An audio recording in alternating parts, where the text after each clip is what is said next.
नमस्कार, आप देख रहे हैं प्रिया 24 न्यूज में आपके साथ आदर्श। खबर रीवा जिले से है, जहां चुनाव सिर पर है और आरोप प्रत्यारोपों की झड़ी लगी हुई है। कुछ ऐसे ही आरोप लगे हैं गुर विधानसभा से कांग्रेस प्रत्याशी कपिध्वज सिंह के ऊपर। आरोप लगाने वाले उन युवकों के परिजन हैं जिनकी हत्या का आरोप कपिध्वज सिंह के खिलाफ 2002 में लगा था। हालांकि निचली अदालत ने उन्हें दोष मुक्त कर दिया था, लेकिन मृतक के परिवारजनों ने उच्च न्यायालय में अपील लगा रखी है। दरअसल पत्रकार वार्ता का आयोजन अभिनव मिश्रा, जो कि अभिषेक मिश्रा के भाई है, और दूसरे राम लखन सिंह पटेल करहिया, जो मानसिंह पटेल के परिजन बताए जाते हैं, दोनों ने पत्रकार वार्ता कर कहा कि कांग्रेस के प्रत्याशी कपिध्वज सिंह, उनके भाई अभिषेक एवं मान सिंह की हत्या 10 अप्रैल 2002 को 9 बजे रात घर में बुलाकर विश्वासघात कर घर से पापरा के घनघोर जंगल में ले जाकर मारपीट कर अभिषेक मिश्रा एवं मानस सिंह पटेल को गोली मारकर मौत के घाट उतार दिया था। साथ ही सिर काटकर सिर को जलाकर पपरा के जंगल के तालाब में फेंक दिया ताकि सबों की पहचान ना हो सके। इसके बाद कपिध्वज सिंह नेपाल चले गए। आरोप लगाते हुए अभिनव मिश्रा ने कहा कि उसके भाई अभिषेक एवं मानसिंह पटेल की हत्या के बाद प्रश्न उभर कर यह सामने आता है कि इस प्रकार के खूंखार अपराधी को कांग्रेस टिकट देकर गुर विधानसभा क्षेत्र का प्रत्याशी बनाया है। कपिध्वज पर आरोप लगाते हुए कहा कि जनता का वोट लेकर विधायक बनने का सपना देख रहे हैं। बड़े दुख की बात है कि वह समाज सदियों से ब्राह्मण व अन्य जातियों का रक्षक रहा हो। उसे क्षत्रिय कुल में जन्म लेकर कपिध्वज सिंह ने अपने खूंखार कारनामे से अपने साथियों के साथ विश्वासघात कर हत्या किया है। पत्रकार वार्ता में अभिनव मिश्रा ने कहा कि उनके दादा अच्युतानंद मिश्र एवं पूर्व विधानसभा अध्यक्ष श्रीनिवास तिवारी कांग्रेस के जनक थे। इस तरह के खूंखार अपराधियों को कांग्रेस में जगह नहीं होती थी, इसकी जगह जेल में होती थी। वर्तमान कांग्रेस कमलनाथ अपराधियों को जोड़कर जनता के बीच आतंक का वातावरण फैलाना चाहती है। आपको बता दें कि भाजपा प्रत्याशी नागेंद्र सिंह से ब्राह्मण नाराज है, क्योंकि रीवा में परशुराम आश्रम गिरवाने के लिए पत्र नागेंद्र सिंह के द्वारा लिखा गया था। वहीं कांग्रेस प्रत्याशी कपिध्वज सिंह के ऊपर ब्राह्मण और पटेल युवक की हत्या का आरोप लगाते हुए मामले को टूल दिया जा रहा है। अब देखने वाली बात यह है कि क्षेत्र के ब्राह्मण और पटेल मतदाता किसे वोट देकर विधानसभा भेजते हैं। आइए आपको सुनाते हैं पत्रकार वार्ता में पहुंचे अभिनव मिश्रा और राम लखन सिंह ने किस तरह के गंभीर आरोप लगाते हुए क्या मांग की है। श्री राम लखन सिंह है, रिटायर्ड शिक्षक है। मैं पेशे से व्यवसायी हूँ। आप मेरे छोटे भाई अभिजीत मिश्रा हैं।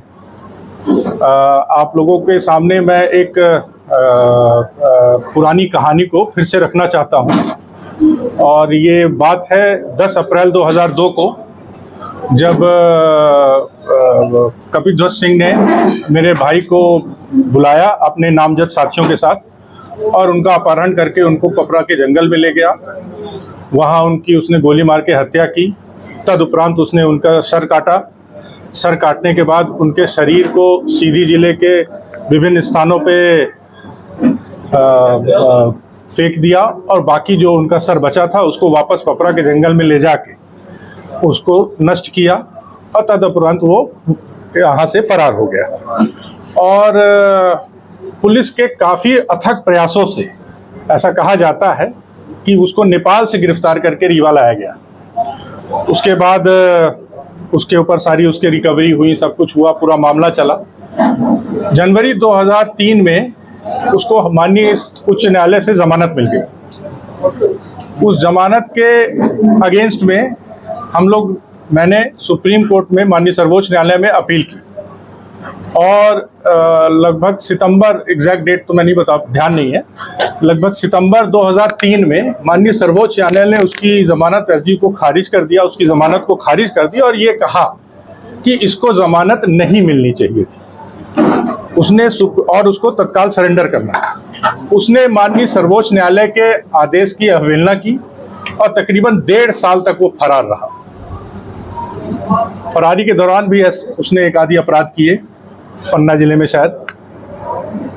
उसके बाद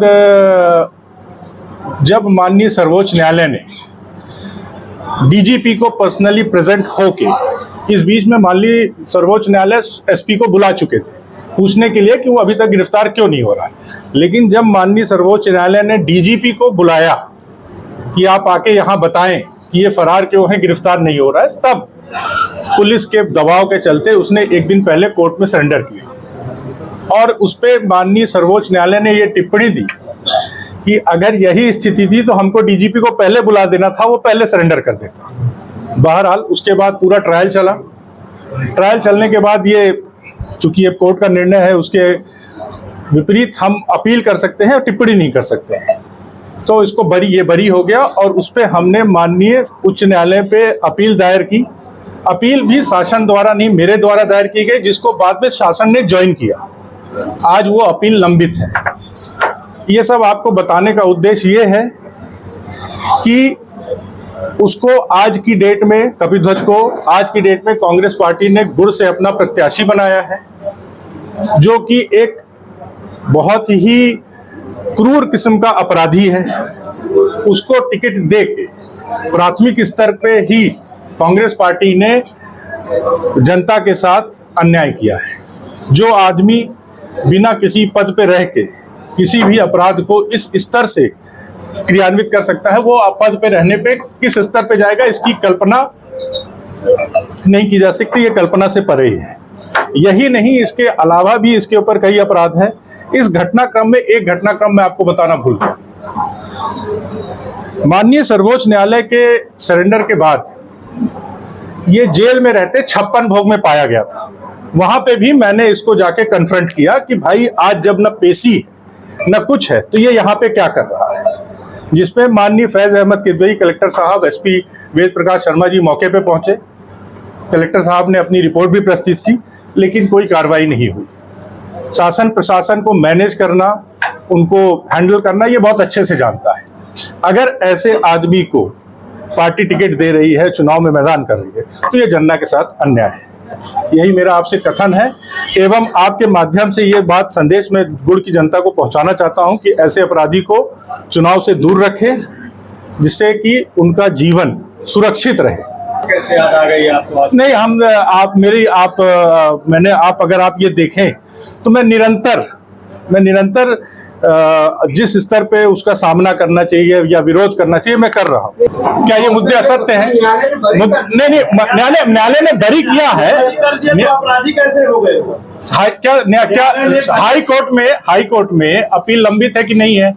हाई कोर्ट में अपील लंबित है कि नहीं है? और उसी अपराध की है। कोई ऐसा नहीं है कि हाई कोर्ट ने ये कह दिया है कि ये अपराधी नहीं कहलाएगा। बिल्कुल नहीं, मेरा ये बिल्कुल हम तीनों जन का सो मोटो है और इसका उद्देश्य सिर्फ और सिर्फ जनता को उसके कृत्य बताना होता है।